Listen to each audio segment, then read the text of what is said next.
So hi guys, welcome to the channel. So ఈ రోజు ఈ వీడియోలో మనం ఎస్ఎస్సి యొక్క కొత్త రూల్ గురించి సెక్షనల్ టైమర్ గురించి మాట్లాడుకోబోతున్నాం. సో ఈ సెక్షనల్ టైమర్ ఏంటి అనేది ఒకసారి డీటెయిల్ గా చూస్తాం. సో దీని వల్ల యూజ్ ఏంటి, మనకి వచ్చే డిసడ్వాంటేజెస్ ఏంటి, సో దీని వల్ల అసలు మనం ఏమేం ఫేస్ చేయొచ్చు, సో ఎలాంటి ట్రబుల్ వస్తుంది అనేది వీడియోలో అయితే మాట్లాడుకుందాం. సో దీని గురించి మాట్లాడుకునే ముందు ఈ రూల్ ని ఇంట్రడ్యూస్ చేసింది నిన్న రిలీజ్ అయిన ఎస్ఎస్సి ఫేజ్ 14 కి సంబంధించిన నోటిఫికేషన్ అయితే రిలీజ్ అయింది కదా 3000 పోస్టులతో. సో దీనికి సంబంధించిన ఇన్ డీటెయిల్ వీడియో మన ఛానల్లో ఆల్రెడీ అప్లోడ్ చేసాం. సో ఒకసారి ఆ ఫేజ్ 14 కి సంబంధించిన నోటిఫికేషన్ కూడా చూడండి. సో ఈ నోటిఫికేషన్ లోని ఈ సెక్షనల్ టైమర్ అనేది ఇంట్రడ్యూస్ చేశాడు. సో ఈ సెక్షనల్ టైమర్ ఏంటి అనేది ఈ వీడియోలో మాట్లాడుకుందాం. So without any further delay మన వీడియో అయితే స్టార్ట్ చేసుకుందాం. Let's go.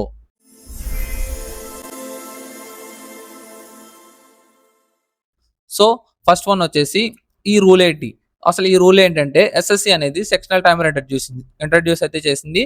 సో ఎప్పుడు ఇంట్రడ్యూస్ చేసింది అంటే నిన్న రిలీజ్ అయిన ఎస్ఎస్సి ఫేజ్ 14 లోని 3000 వేకెన్సీస్ తో రిలీజ్ అయిన ఒక వేకెన్సీ ఉంది కదా, ఐ మీన్ నోటిఫికేషన్ అయితే రిలీజ్ అయింది కదా. సో దానికి సంబంధించిన నోటిఫికేషన్ లో అయితే ఈ సెక్షనల్ టైమర్ ని for the first time SSC introduce చేసింది. ఇది ఏంటంటే ఈచ్ సెక్షన్ కి ఫిక్స్డ్ టైం ఉంటుంది అనమాట. సో మనం ఇదివరకు ఏం చేసేవాళ్ళం అంటే, సో మనం 60 మినిట్స్ ని మనకి నచ్చినట్టు వాడుకునే వాళ్ళం. బట్ ఇప్పుడు ఏంటంటే ఈ సెక్షన్ టైమర్ అనేది 15 మినిట్స్ అనేది ఈచ్ సెక్షన్ కి ఫిక్స్ అయితే చేశారనమాట. సో 4 60 మినిట్స్ అయితే అలా అయితే లాక్ అయితే చేశారు 15 మినిట్స్. సో ఇప్పుడు ఏంటంటే సెక్షన్స్ మధ్యన స్విచ్ అవ్వడానికి ఉండదు అనమాట. సో మనం ఇదివరకు ఒక ఎగ్జామ్ ని ఫాస్ట్ గా కంప్లీట్ చేసుకుని నెక్స్ట్ దానికి షిఫ్ట్ అయిపోయే వాళ్ళం. ఇప్పుడు ఏంటంటే అలా కుదరదు. సో ఫిక్స్డ్ అనమాట. సో వాళ్ళు ఇచ్చిన టైంలోనే మనం ఆ సెక్షన్ అటెంప్ట్ చేయాల్సి వస్తుంది. సో ఇదేంటంటే ఒక టైం ఎండ్ అయిన తర్వాత ఆటోమేటిక్ గా నెక్స్ట్ సెక్షన్ వచ్చేస్తుంది అనమాట. సో ఎప్పుడైతే 15 కంప్లీట్ అవుతుందో మ్యాథ్స్ అయ్యి రీజనింగ్ కి, నెక్స్ట్ 15 అయ్యాక రీజనింగ్ అయ్యి ఇంగ్లీష్ కి, నెక్స్ట్ ఇంగ్లీష్ అయిన తర్వాత జిఎస్ కి, అలా ఖచ్చితంగా 15 మినిట్స్ అయితే ఈచ్ సెక్షన్ అయితే ఫేస్ చేయాల్సి ఉంటుంది. సో ఇది వచ్చేసి సెక్షనల్ టైమర్. సో వీటి టైం స్ట్రక్చర్ వచ్చేసి 15 మినిట్స్ అనమాట. సో ఇప్పుడు మాట్లాడుకున్నట్టుగా 4 15s 60 అనమాట. సో మనకి అలాట్ చేసే 60 మినిట్స్ ఇలా అలాట్ చేస్తాడనమాట. సో కంట్రోల్ అనేది తీస్తాడనమాట. సో కంట్రోల్ మన చేతిలో లేదు. ఇప్పుడు ఎవరి చేతిలో ఉందంటే ఎస్ఎస్సి వాడి చేతిలో ఉంది. సో ఎవ్రీ 15 మినిట్స్ కి సెక్షన్ అనేది చేంజ్ అయిపోతుంది.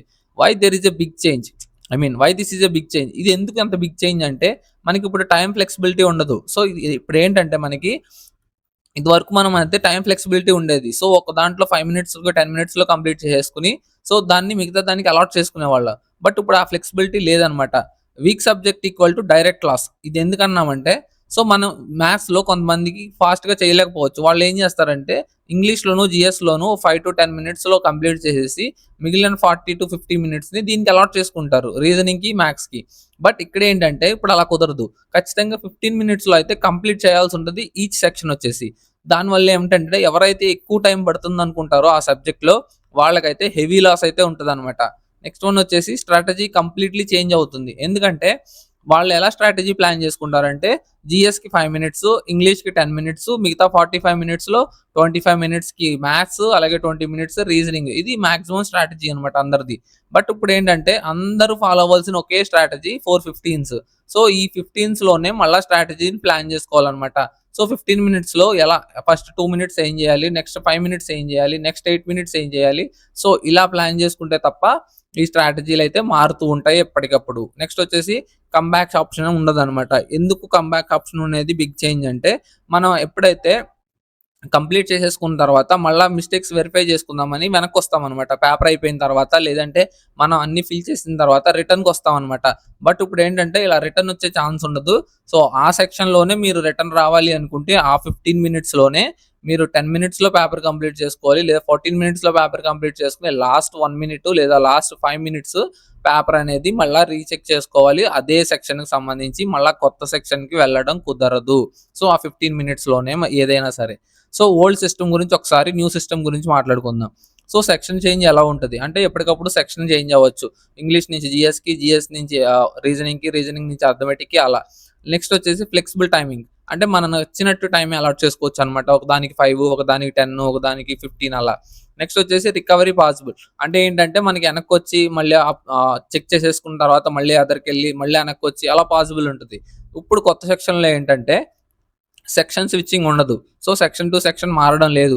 ఫిక్స్డ్ టైమింగ్ కుదరదు. ఎందుకంటే వాడే పెట్టాడు ఫిక్స్డ్ టైమింగ్ 15 మినిట్స్. సో మనం ఫిక్స్ చేసుకోవడం కుదరదు. రికవరీ లేదు. సో ఒకసారి 15 దాటేసిన తర్వాత మళ్ళా వెనక్కొద్దామంటే కుదరదు. సో ఆ సెక్షన్ కంప్లీట్ అయితే అక్కడితో లాక్ అడిపోతుంది. ఆ సాఫ్ట్‌వేర్ లాక్ చేసేస్తదనమాట.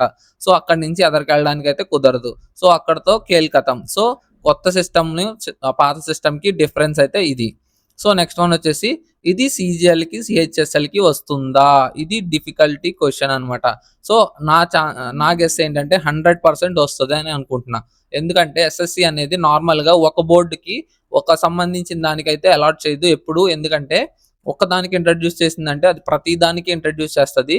బట్ ఇప్పుడేంటంటే నాకు టెస్ట్ కింద ఎందుకో 14కి ఫేజ్ 14కి ఒక టెస్ట్ కింద జస్ట్ నార్మల్ టెస్ట్ ఎలా ఉంటదో చూద్దామని ఇంట్రడ్యూస్ చేస్తుంది. ఒకవేళ ఇది గనక సక్సెస్ అయితే ఖచ్చితంగా CGL, CHSL, steno, GD, MTS వీటిలికి కూడా ఖచ్చితంగా 200% అలాట్ అయితే చేస్తుందనమాట. So SSC usually applies changes to all exams ఖచ్చితంగా. ఎగ్జాంపుల్ వచ్చేసి CBT normalization. So CBT normalization first ఎలాగో నార్మల్ చిన్న చిన్న ఎగ్జామ్స్‌కి అయితే అలాట్ చేసింది. జీడీ, స్టెనో వాటిలికి. బట్ అప్పుడు తర్వాత ఏం చేసిందంటే వాటిని మిగతా ఎగ్జామ్స్ కూడా ఇంట్రడ్యూస్ అయితే చేసేసిందనమాట. So high chance in future exams. So 200% కూడా హై ఛాన్స్ అనేది 100-200% ఖచ్చితంగా ఉండొచ్చు. ఎందుకంటే ఇది ఒక్క ఎగ్జామ్‌తో ఆగదు. సో ఎప్పుడైతే దీన్ని టెస్ట్ కింద ఒకదానికి రిలీజ్ చేసిందో ఖచ్చితంగా ఫ్యూచర్‌లో మిగతా వాటిలికి కూడా రిలీజ్ అయితే ఖచ్చితంగా చేస్తుంది. సో నెక్స్ట్ వచ్చేసి ఇది ఇంపాక్ట్ ఎలా చూపిస్తదంటే ప్రెషర్ ఇంక్రీజ్ అవుతుందనమాట. ఎందుకంటే టైం తగ్గుతుంది కాబట్టి మ్యాథ్స్‌లో 200% ప్రెషర్ వస్తది బ్రెయిన్ మీద. దానివల్ల ఏంటంటే తప్పులు పెట్టే ఛాన్సెస్ ఉంటది. కాబట్టి స్పీడ్ అనేది ఖచ్చితంగా మెయింటైన్ చేయాలి. వీక్ ఏరియాస్‌లో ఎక్స్‌పోజ్ అయిపోతాం. ఎందుకంటే మనం వీక్ ఏరియాస్‌లో మనకు టైం తీసుకుంటాం కాబట్టి ఇప్పుడైతే అలా టైం తీసుకోవడం కుదరదు కాబట్టి వీక్ ఏరియాస్ ఏవైతే ఉంటాయో మనం వాటిలో అయితే ఎక్స్‌పోజ్ అయిపోతామనమాట. సో ఎవరైతే యావరేజ్ స్టూడెంట్స్ ఉంటారో వాళ్ళు రిస్క్‌లో పడతారనమాట. సో మెరిట్స్ అంటారా? మెరిట్స్ ఎలానా 15 మినిట్స్ టు 20 మినిట్స్‌లో కంప్లీట్ చేసేసుకుంటారు పేపర్‌ని. సో వాళ్ళు కొద్దిగా ఇంప్రూవ్ అయితే ఇంకా ఫాస్ట్‌గా ఇంప్రూవ్ చేసుకుంటారు. బట్ యావరేజ్ స్టూడెంట్ ఎవరైతే ఉంటారో సో వాళ్ళనేది రిస్క్‌లో అయితే పడతారనమాట. సో నెక్స్ట్ వన్ వచ్చేసి స్మార్ట్ స్ట్రాటజీ. సో దీన్నెలా టాకిల్ చేయాలి? సో దీన్నెలా టాకిల్ చేయాలంటే ఫస్ట్ ఈజీ క్వెషన్స్‌ని అటెంప్ట్ చేసేసుకోవాలి. ఫస్ట్ మనకి 15 మినిట్స్‌లో 2-5 మినిట్స్‌లో ఈజీ క్వెషన్స్ అటెంప్ట్ చేయడం ఖచ్చితంగా చేయాల్సిందే. నెక్స్ట్ వచ్చేసి skip time consuming questions. So ఏవైతే టైమ్ కన్స్యూమ్ అవుతాయి అనుకుంటామో, ఏదైతే లెంతీ ప్రాసెస్ వస్తదనుకుంటామో ఫస్ట్ వాటిని స్కిప్ చేసేయండి. నెక్స్ట్ వచ్చేసి సెక్షనల్ మార్క్స్ ఎక్కువైతే ప్రాక్టీస్ చేయండి. ఎన్ని సెక్షనల్ మార్క్స్ 15 మినిట్స్‌కి ప్రాక్టీస్ చేస్తే సో అంత బెటర్ అనమాట. సో టైం అనేది కంట్రోల్ చేసుకోవడం నేర్చుకోవాలి. సో ఎవరైతే ఆ 15 మినిట్స్‌లో కంట్రోల్ చేసుకుంటారో సో వాళ్ళకే ఈ సక్సెస్ అనేది వస్తదనమాట. సో కామన్ మిస్టేక్స్ ఏంటంటే ఒక క్వెషన్‌కి స్టిక్ అవ్వడం. సో ఎట్టి పరిస్థితుల్లోనూ ఇది చేయకూడదు. ఇది నార్మల్‌గా కూడా చేయకూడదు. బట్ ఇప్పుడు ఇది ఇంట్రొడ్యూస్ చేసిన తర్వాత అస్సలు చేయకూడదు. నెక్స్ట్ వచ్చేసి వీక్ సబ్జెక్ట్స్‌ని ఇగ్నోర్ చేయడం మానేయొద్దు. సో ఈ వీక్ సబ్జెక్ట్స్ ఉంటాయి కదా! వాటిని గెస్ చేసుకోవచ్చులే, టైమ్‌లో చూసుకోవచ్చులే అనుకుని ఎవరైతే ఉంటారో వాళ్ళని ఇగ్నోర్ చేయొద్దు. ఆ సబ్జెక్ట్స్‌ని ఎట్టి పరిస్థితుల్లో ఇగ్నోర్ చేయొద్దు. సో వాటికి ప్రాక్టీస్ చేయండి. సెక్షనల్ మార్క్స్ ప్రాక్టీస్ చేయండి. సో మనకి టెస్ట్ సీరీస్‌లు ఉంటాయి కదా! వాటిల్లో సెక్షనల్ మార్క్స్ 15 మినిట్స్ గ్యాప్ పెట్టుకొని ఖచ్చితంగా ప్రాక్టీస్ అయితే చేయండనమాట. సో ఎవరైతే మార్క్స్ ప్రాక్టీస్ చేయరో సో వాళ్ళు చేసేదే కామన్ మిస్టేక్ ఇది. సో ఖచ్చితంగా మా సెక్షనల్ మార్క్స్ అయితే ప్రాక్టీస్ అయితే చేయాలి. సో ఫైనల్ మెసేజ్ వచ్చేసి ఏంటంటే సో ఎవరైతే ఫాస్ట్‌గా అడాప్ట్ అవుతారో వాళ్ళకి అడ్వాంటేజ్ ఉంటదనమాట. సో అడాప్ట్ చేసుకోకపోతే ఏమవుతుందో తెలుసు కదా! So green beetles, red beetles story వినే ఉంటారు 10థ్, 9థ్ బయాలజీలో. సో చార్లెస్ డార్విన్ అది ఉంటది కదా! అడాప్టేషన్ సిద్ధాంతం. సో ఎవరైతే మార్పుకు తగ్గట్టు మారలేకపోతారో సో వాళ్ళు కాలంలో కలిసిపోతారు. సో అలా అనమాట. సో ఎవరైతే ఖచ్చితంగా అడాప్ట్ అవుతూ ఉంటారో వాళ్ళే సర్వైవ్ అవుతారు. సో నెక్స్ట్ వచ్చేసి వాటి డిలే. సో డిలే ఎవరైతే చేస్తారో వాళ్ళు డిఫికల్టీ ఫేస్ చేస్తారనమాట. ఖచ్చితంగా before it comes to CGL, CHSL ఎవరైతే ప్రిపేర్ అవ్వాలనుకుంటున్నారో సో దీన్ని ఒక ఛాన్స్ కింద తీసుకొని ప్రిపేర్ అవ్వండి. సో ఇదే సీజీఎల్, సీహెచ్ఎస్ఎల్ అనుకుని ప్రిపేర్ అవ్వండి. అప్పుడు మీకు అది వాటికి కూడా అలాట్ అవుతాయన్నమాట. సో ఇదొచ్చేసి మనకి సంబంధించిన new rule. So that's all for the video. And చెప్పాను కదా! ఫేజ్ సెలక్షన్ 14కి సంబంధించిన నోటిఫికేషన్ రిలీజ్ అయింది. సో దానికి వీడియో అయితే ఆల్రెడీ మన ఛానల్‌లో ఉంది. So please do check out. And that's all for the video and see you guys in the next video. Until then take care. Bye bye. See you. జై హింద్.